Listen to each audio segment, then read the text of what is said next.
Bonjour tout le monde, ravi de vous retrouver pour cette nouvelle vidéo. On est le vendredi 16 septembre 2022. Comme chaque semaine, on fait notre petite revue hebdomadaire des valeurs que l'on a l'habitude de suivre, puis quelques nouvelles. Alors cette semaine, vous pouvez voir la liste sur la droite de votre écran. Ça va être très rapide, il n'y a aucune nouvelle valeur. Tout simplement parce que le marché est quand même morose, il n'y a pas beaucoup de nouvelles configurations. On va juste faire un point de suivi, tout simplement, comme je fais sur mon compte Twitter. Regardez où elles en sont. Donc, vous le savez, donc vous avez mon compte Twitter du coup, donc Ben de Lyon, c'est là où je publie régulièrement des graphes, donc n'hésitez pas à y faire un tour. Et puis mon site internet également, où vous pourrez découvrir l'analyse graphique, la comprendre et puis surtout l'exploiter correctement. Euh, Avant de commencer, vous le savez, ces analyses, c'est que des avis personnels et ces avis n'engagent que moi, bien évidemment. Donc c'est du contenu uniquement pédagogique. Donc nous sommes sur la plateforme TradingView, donc c'est pareil, vous avez des tutoriels sur mon site et sur ma chaîne si vous souhaitez savoir comment l'utiliser. Donc nous avons le CAC 40 en unité journalière avec des moyennes mobiles affichées, donc M200, 50 et 20, et nous avons le RSI avec une ligne de signal que j'ai mis, voilà, qui a le mérite d'exister. Donc, la semaine dernière, je disais simplement qu'il fallait attendre les 6250 points. On les a franchis en début de semaine. Malheureusement, voilà, clairement, ça n'a pas été assez haut. On n'a même pas rejoint la M200 et cette oblique baissière, c'est vraiment le scénario que je privilégiais avec le contact de la bande de Bollinger inférieure. Donc on ne l'a même pas eu. Conclusion, le marché retombe lourdement et on revient sur notre zone de support moyen terme des 6000 points. Donc 6100 points, on est déjà dedans jusqu'à 5900 points. Voilà, actuellement pas grand chose à dire. On revient simplement voir les plus bas récents qui sont ici sur ces niveaux des 6000 points, 6030 points. Bon, bref, pas grand-chose, il est urgent d'attendre. Donc du coup, dans nos valeurs, ça se traduit un petit peu par soit plus de volatilité, de la baisse, ou alors au mieux, strictement rien du tout. Allez, on continue. Donc Farming Group, c'est une des seules quand même qui est quand même vraiment en forme. Tout simplement pourquoi? Parce qu'elle vous a fait son beau mouvement, elle consolide bien proprement une figure de congestion comme je les aime. Simplement, le bémol, et je l'ai dit sur Twitter cette semaine, c'est qu'on est quand même sur une zone de résistance moyen terme. Donc, il faut bien l'avoir en tête tout simplement. Par contre, si on passe la 35, clairement, ça sera vraiment une belle jambe de hausse à prendre en compte. Mais on n'y est pas encore. Terra Nexus. Alors, Terra Nexus, c'est une valeur que je suis quand même graphiquement depuis un petit moment. Alors, j'avais eu un premier niveau sur les 2,40, 2,50 et ça n'avait pas fonctionné. On avait fait une fausse cassure, on avait cassé. Moi, mon stop avait été déclenché sur les 2,15 de mémoire. Et voilà, bon, du coup, je suis sorti et puis hein, à la prochaine. Mais depuis quelques séances, là, depuis en fait une dizaine de jours, le prix consolide de nouveau. Alors, en journalier, ça commence à être pas mal parce qu'on a des bandes de Bollinger qui se contractent. Mais c'est surtout en 4 heures où là, c'était le plus intéressant pour moi. On avait ce niveau des 1,90€ et on avait cette oblique baissière. Donc aujourd'hui, jusqu'à à midi, là, on était pas mal sur les 1,90. Là, on revient du coup sur les 1,70. Donc on voit les bandes de Bollinger encadrent ces niveaux, 1,90, 1,70. Donc on privilégie plus le range que cette oblique haussière. Néanmoins, 1,90€, voilà, comme potentielle reprise, premier niveau de reprise, pourquoi pas. Maintenant, voilà, évidemment, lundi, il faudra pas aller plus bas et tenir ces 1,70, sinon on reviendrait voir plutôt les plus bas de mai, donc sur les 1,50. Donc c'est une valeur que je suis quand même. En journalier, attention, on reste quand même dans une phase, même si on est dans une phase de latéralisation depuis le printemps, on reste dans une phase quand même à moyen et long terme baissière. Donc attention quand même. Abionics Pharma, pas grand chose, toujours le niveau des 2,15 à surveiller. Elle aussi, pour le coup, une config qui est pas mal, qui depuis le début de l'été travaille correctement. Donc on voit les bandes de Bollinger à chaque fois, il n'y a pas de mystère, encadre le prix, donc voilà, on laisse le prix vivre. Et puis Médian, pas grand chose à dire, simplement voilà, elle a cassé son niveau des, euh, des 10 euros, 10,50, 10 euros, et on revient là cette fois-ci sur le niveau des 9 euros, un niveau qui est quand même pareil, moyen terme, moyen long terme même, parce que ça date des plus hauts de 2020. Donc, Median continue de glisser lentement mais sûrement. Donc, avec ce marché morose, ça aide pas. On a cette belle oblique baissière. On attendra de la casser à minima pour y voir plus clair. Et puis c'est pareil, vous le savez si vous suivez mes cours sur mon site, que on peut également tracer des tracés de chartistes sur les indicateurs techniques, notamment le RSI. Et voilà, premiers signaux précurseurs généralement, bah, la cassure à la hausse de cette résistance oblique sur le RSI. Allez, on enchaîne tout de suite sur Fermentalg. Alors Fermentalg, on est en hebdomadaire. Gros niveau ici à surveiller hein, sur les 2,70. Donc là, on revient sur un niveau de support des 2,35. Pareil, pas grand chose. Si ça lâche, on reviendra sur ce niveau vraiment solide des 2 euros et seuil. Donc voilà, pareil, urgent d'attendre. À la hausse, et ben voilà, hein, clairement, c'est ce que j'ai dit. Hein, on a ce niveau-là hein, qui est sur les 2,70, cassure de la M200, cette résistance oblique, un niveau qui est bien travaillé. Voilà, c'est vraiment une config que j'affectionne, que j'enseigne dans mon livre numérique, donc n'hésitez pas. D'ailleurs, mon livre qui résume une trentaine de livres en fait hein, de trading et d'investissement que j'ai lu. Donc voilà, je résume et je l'explique parfaitement. Groupe Gorgé. Alors, groupe Gorgé, bah, mine de rien, elle est consolide, mais elle reste vraiment haussière. Une belle phase de hausse en fait. Hein, on voit hein, consolidation, breakout, consolidation, breakout, consolidation, breakout. Donc là, on a fait notre mouvement de hausse. On revient sur les 38,2. Les 50% correspondent à notre dernier niveau de breakout et niveau de pullback potentiel. Donc voilà, à surveiller. On reste toujours haussier sur le RSI. Au niveau de la semaine, bah, c'est pareil, on reste encore pas mal, bien orienté, avec du volume. Donc pour l'instant, il n'y a pas d'inquiétude à avoir sur le groupe Gorgé. Pour l'instant en tout cas.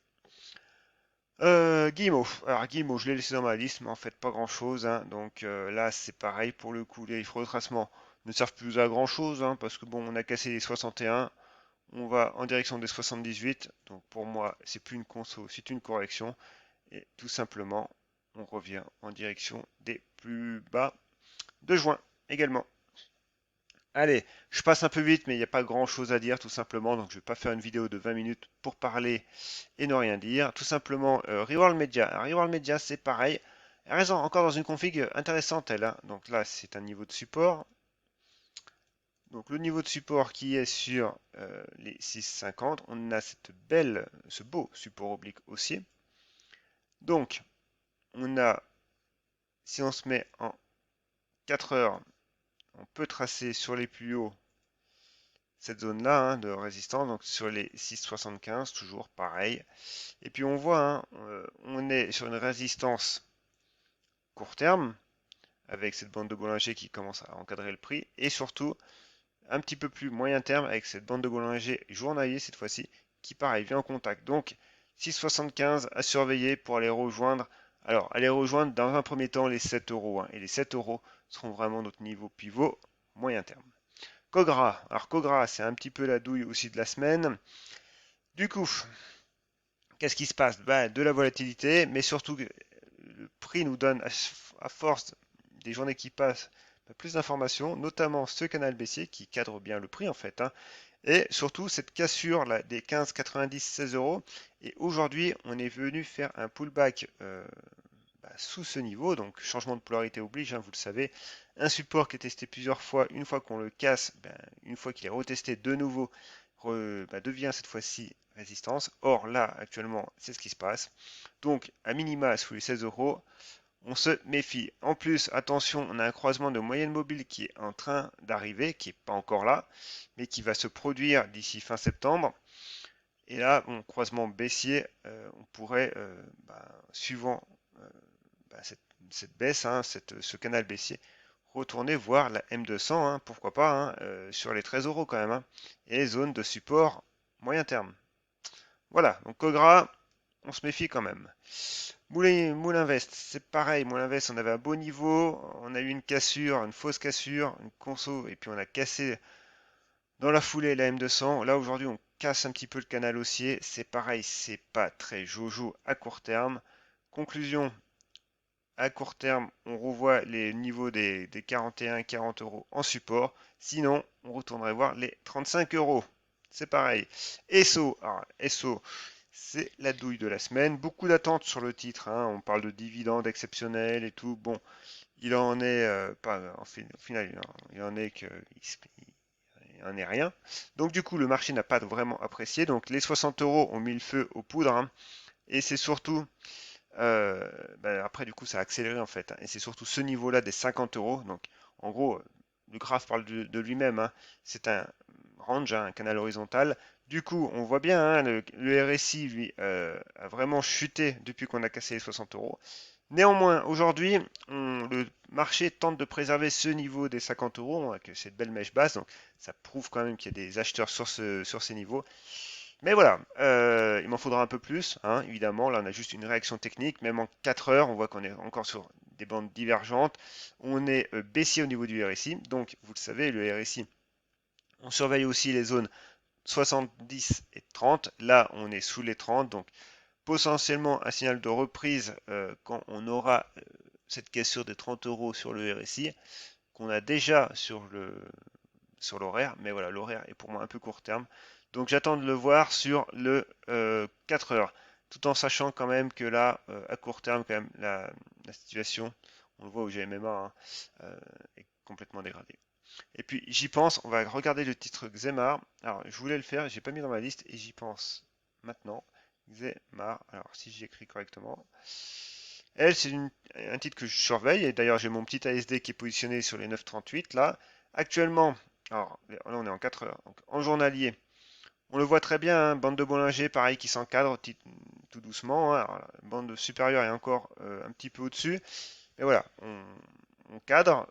Niveau de support, on va dire assez solide, en tout cas pour préserver et avoir si ce scénario toujours valide, bah, c'est la tenue des 8,50. Et puis évidemment, bah, les 9,38 en breakout. Maintenant, là, à court terme, on est sur les 8,80. Et du coup, bon, voilà. Si on ne tient pas, on reviendra probablement sur les 8,50, mais c'est pas forcément grave.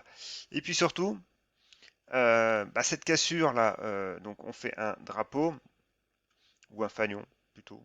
Ça dépend là. Bon.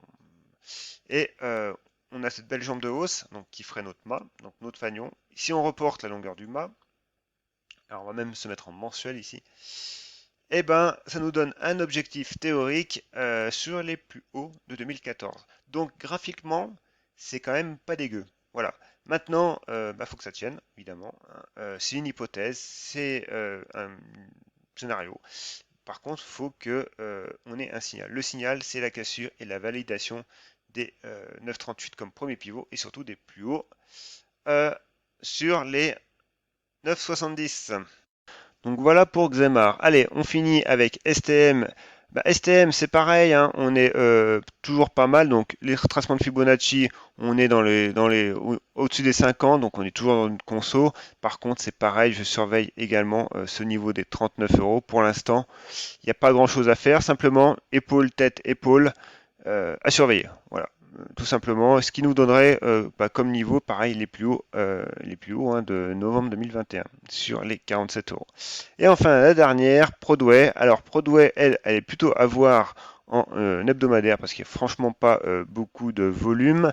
Et puis, ultra découpé. Regardez toutes ces mèches. Donc là, on avait un beau niveau, premier niveau de breakout. Maintenant, il faut confirmer la semaine prochaine. Simplement, si on a loupé le breakout, un peu comme moi, eh ben, on va se mettre en 4 heures pour commencer et tracer des retracements de Fibonacci. Déjà, voilà. Et attendre un pullback. Et le pullback, on le voit, hein, entre les 50, ça arriverait sur notre niveau de résistance, sur les 3,35. Donc, Prodway à surveiller. Graphiquement, c'est pareil, ça se tient. Donc, on regardera ça la semaine prochaine. Sur ce, voilà, petite vidéo, on a fait le point. Il n'y a pas grand chose à voir. Néanmoins, vous l'avez vu, il y a quand même des configs qui sont à surveiller. Et puis, si vous voulez vraiment connaître l'analyse technique et approfondir tous les termes que j'ai parlé, parce que c'est vrai que je passe un peu vite, n'hésitez pas, hein, vous avez mon site spéculateurmalin.fr. D'ailleurs, tous les liens sont dans la description de la vidéo. Et voilà, ça vous permettra d'en savoir beaucoup plus sur l'analyse graphique et savoir ce qu'elle est capable de faire et ce qu'elle ne sera jamais capable de faire surtout. notamment de la science divinatoire. On fait juste avec les éléments qu'on a en notre fonction, en notre présence à l'instant T. Voilà, sur ce, je vous souhaite un très bon week-end et à la prochaine.